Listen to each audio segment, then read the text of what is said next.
4월 26일 오늘의 말씀은 나훔 2장 1절에서 13절입니다.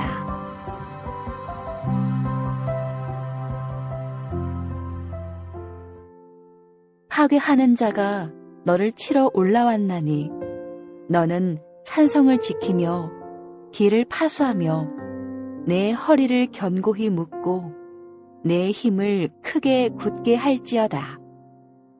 여호와께서 야곱의 영광을 회복하시되 이스라엘의 영광 같게 하시나니 이는 약탈자들이 약탈하였고 또 그들의 포도나무 가지를 없이 하였음이라.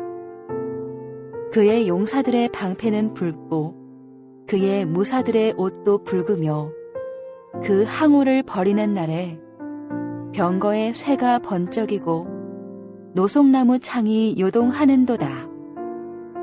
그 병거는 미친 듯이 거리를 달리며 대로에서 이리저리 빨리 달리니 그 모양이 횃불 같고 빠르기가 번개 같도다. 그가 그의 존귀한 자들을 생각해내니 그들이 엎드러질 듯이 달려서 급히 성에 이르러 막을 것을 준비하도다. 강들의 수문이 열리고 왕궁이 소멸되며 정한 대로 왕호가 벌거벗은 몸으로 끌려가니 그 모든 시녀들이 가슴을 치며 비둘기같이 슬피 우는도다. 니느웨는 예로부터 물이 모인 못 같더니 이제 모두 도망하니 서라 서라 하나 돌아보는 자가 없도다. 은을 노력하라. 금을 노력하라. 그 저축한 것이 무한하고 아름다운 기구가 풍부함이니라. 니느웨가 공허하였고 황폐하였도다. 주민이 낙담하여 그 무릎이 서로 부딪히며 모든 허리가 아프게 되며 모든 낯이 빛을 잃도다. 이제 사자의 굴이 어디냐? 젊은 사자가 먹을 곳이 어디냐? 전에는 숫사자 암사자가 그 새끼 사자와 함께 거기서 다니되 그것들을 두렵게 할 자가 없었으며 숫사자가 그 새끼를 위하여 먹이를 충분히 찢고 그의 암사자들을 위하여 움켜 사냥한 것으로 그 굴을 채웠고 찢은 것으로 그 구멍을 채웠었도다.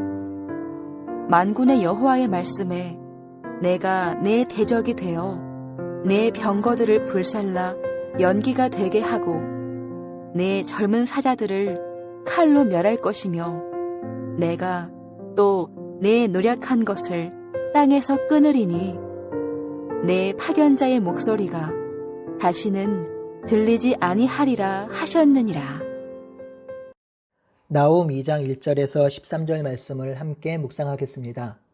나훔서는 당시 최고의 강대국이었던 아수르의 멸망과 그 수도 니느웨의 몰락을 예언하고 선포하는 예언서이죠.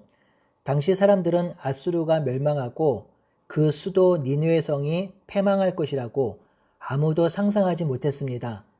당대를 호령했던 아수르가 멸망할 것을 누가 상상이나 했겠습니까? 니느웨 성은 병거 2대가 함께 달릴 정도로 두껍고 큰 성벽이었습니다.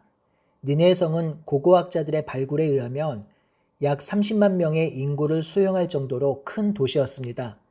그리고 너비 42m와 깊이 18m의 호수가 성벽 주위를 둘러싸고 있었다고도 합니다. 오늘 이 장은 이러한 니느웨가 멸망하는 것을 예언하고 있습니다. 그 도시의 멸망을 순차적이고 시간적으로 상세히 기록하고 있지요. 이제 본문을 살펴보겠습니다. 1절, 2절은 침략당하는 니느웨의 모습입니다. 1절에 파괴하는 자가 너를 칠러 올라왔다고 하지요. 여기서 너는 니느웨 성입니다. 파괴하는 자가 누구인지 명시되어 있진 않지요. 역사적으로 보면 612년에 니느웨는 메대와 바벨론의 연합군에 의해서 멸망당하므로 이 파괴하는 자는 바벨론과 메대의 연합군이겠지요. 역사적으로 보면 그러하긴 하지만 13절을 보면 그 파기하는 자가 여호와임을 드러내고 있습니다. 그러니 여호와 하나님은 메대와 바벨론을 일으키셔서 니느웨 성을 공격하고 아수르를 멸망시키고 있습니다. 선지자는 1절에 니느웨를 향해서 산성을 지키고 길을 파수하고 허리를 견고히 묶고 힘을 크게 키우라고 합니다. 이는 조롱 섞인 반어적인 표현입니다. 멸망의 공격이 임하기 전에 멸망당하지 않도록 준비하라고 지시하지만 결국 멸망당할 것이라는 말이죠. 2절은 세 번역에는 괄호로 처리되어 있는데요. 약탈자들이 야곱과 이스라엘을 약탈하고 포도나무 가지를 없애버렸지만 결국 여호와께서 야곱의 영광, 이스라엘의 영광을 회복시킬 것이라고 말씀하십니다. 3절에서 11절은 니느웨 성의 종말을 단계적으로 생생하게 묘사하고 있습니다. 3절에서 5절 침략군이 준비하는 모습이 있지요. 니느웨를 치러 온 군대는 붉은 방패를 들고 붉은 군복을 입었습니다. 항우를 벌이는 날, 즉 전쟁을 치르는 그날에 병거의 쇠가 번쩍이고 노송나무 창이 요동합니다. 70인역 성경은 기마병이 질주해 온다고 기록합니다. 4절에 그 병거들은 미친 듯이 그 성을 휩쓸고 다니고 대로, 광장에서 이리저리 빨리 달립니다. 그 모양이 번개와 같이 빠르고 강력합니다. 5절 정예 부대를 앞세웠으나 거꾸러지면서 돌격합니다. 벼락같이 성벽에 들이쳐 성벽 부수는 장치를 설치합니다. 이제 니느웨를 공격할 모든 준비가 끝났습니다. 6절에서 8절은 니느웨 성이 함락되는 모습을 보여줍니다.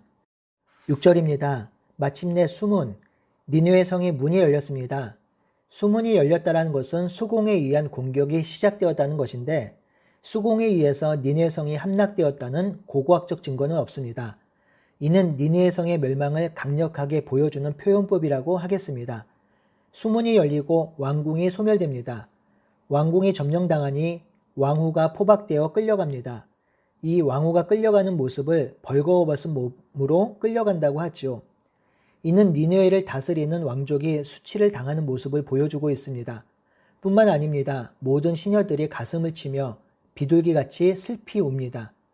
이는 문자 그대로 왕후와 시녀들의 수치를 당하는 모습을 기록한 것으로 볼 수도 있고요. 또한 비유적으로 볼 수도 있습니다. 왕후는 니느웨를 상징하고 시녀들은 니느웨 성의 백성을 뜻할 수도 있습니다. 하여튼 아수르의 왕이든 니느웨 성이든 아수르가 함락당하고 멸망당하는 모습을 생생하게 기록하고 있는 것이죠.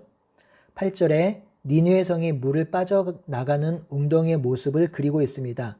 물이 빠져나가고 무너지고 있죠. 백성들도 도망갑니다. 그래서 서라 하지만 돌아보는 자가 없습니다. 서두에 말씀드린 것처럼 니느웨를 둘러싸고 있는 큰 호수가 있는데 그 호수 때문에 이런 표현을 쓴 것이 아닌가 싶기도 합니다. 9절에서 10절은 니느웨 성이 약탈되는 모습을 보여주고 있습니다. 고대 전쟁에서 침략군은 그 도시를 약탈함으로 그 수고를 보상받았습니다. 일종의 전리품이죠. 그래서 9절에 은을 노략하라, 금을 노략하라. 니느웨가 그간 모아둔 것이 무한하고 아름다운 기구가 풍부함이 그것을 노략하라 합니다. 이 일로 인해서 주민들이 낙담하고 그 백성들이 두려워하는 나머지 무릎이 부딪히듯 덜덜 떨고 모든 허리가 끊어질 듯 고통당하고 너무나 두려워 얼굴이 하얗게 질렸습니다. 11절, 12절은 사자 같던 니느웨를 조롱하고 있습니다. 사자, 젊은 사자는 니느웨를 가리킵니다. 당시 강대한 왕과 나라는 사자에 비유되었기 때문입니다. 전에 수사자와 암사자와 같은 니느웨와 아수르 왕을 두렵게 할 존재가 없었다고 하지요. 그런데 지금 그 사자의 굴이 어디 있으며 젊은 사자가 먹을 곳이 어디 있느냐 합니다. 이제 니느웨가 패망함으로 그들의 위엄과 위세가 사라졌다는 의미이죠. 12절도 이전의 상황을 묘사한 것입니다. 이전에 니느웨와 같은 수사자가 새끼에게 먹이를 주려고 숱하게 죽이고 암컷에게 먹이를 주려고 그렇게 많은 짐승을 죽이고 또 사냥한 것으로 바위굴을 가득 채우고 잡아온 먹이로 사자굴을 잔뜩 채웠다고 합니다. 이전에 아수르 니느웨가 자기 민족을 배불리 먹이고 잘 먹이기 위해서 주변의 민족을 노략하고 침공하고 학대하며 자기 배를 채웠던 것을 비유적으로 표현하고 있습니다. 그래서 아수르가 멸망될 때 주변의 이웃 나라들이 그렇게 기뻐하고 즐거워했던 것입니다. 13절 니느웨를 멸망시키는 여호와 하나님의 행하심을 보여주고 있습니다. 그렇게 약탈하고 학살하고 자기 배를 부르며 공의와 정의를 버리며 오직 탐욕으로 삶을 영위했던 아수르를 여호와께서 멸망시키겠다고 합니다. 여호와의 말씀이 내가 너를 치겠다. 니느웨 병거를 불살라 연기와 함께 사라지겠다 하십니다. 니느웨 자손과 백성들은 칼에 맞아 죽을 것입니다. 이 세상에 니느웨 백성이 먹을 만한 어떤 것도 남겨놓지 않겠다고 하시죠. 다시는 니느웨가 보낸 파견자, 전령자의 목소리가 들리지 않겠다고 하십니다. 성도 여러분, 나훔이 언제 기록되었는지 정확히 알지 못합니다. 다만 나훔의 노아몬이 멸망한 것이 나오는데요. 이 노아몬은 기원전 663년에 멸망했으니 663년부터 아수르가 멸망한 612년 사이에 기록되었을 것입니다. 이 시기에 거대한 아수르 그리고 그 성읍 니느웨가 멸망할 것이라고는 아무도 생각 못했습니다. 그런데 여호와께서 그 니느웨의 성의 패망을 나훔을 통해서 예언하시고 결국 그것을 성취하셨습니다. 이 나훔서의 주제와 메시지는 내일 3장과 연결해서 생각해 볼 수 있는데요. 결국 하나님께서 불의한 제국을 멸망시킨다는 것입니다. 불의하고 공의를 잃어버린 나라와 민족은 종국에는 하나님께서 심판하실 것이라는 강력한 메시지입니다. 그러니 하나님께서 지금 인내하시는 것은 하나님의 힘이 없어서가 아니라 참고 계시며 때를 기다리고 있는 것입니다. 그 때를 알 수 없으나 하나님을 등지고 공의와 사랑을 버린 나라와 민족은 반드시 심판당할 것입니다. 그러니 악인의 형통을 부러워할 필요가 없습니다. 악한 정권, 불의한 나라의 흥함으로 낭망할 필요도 없습니다. 하나님은 도저히 무너지지 않을 것 같던 니느웨 성읍을 무너뜨린 것처럼 그때에 반드시 불의한 나라와 민족을 그리고 그 세력을 심판하실 것입니다. 그러니 우리는 하나님께서 공의와 정의를 속히 행하시길 기도해야 하는 것이며 불법으로 잘 되는 사람들을 오히려 긍휼히 여겨달라고 기도해야 합니다. 오늘도 주의 역사하심을 기대하며 그리고 기도함으로 살아가는 하루가 되기를 바라고 소원합니다. 아멘.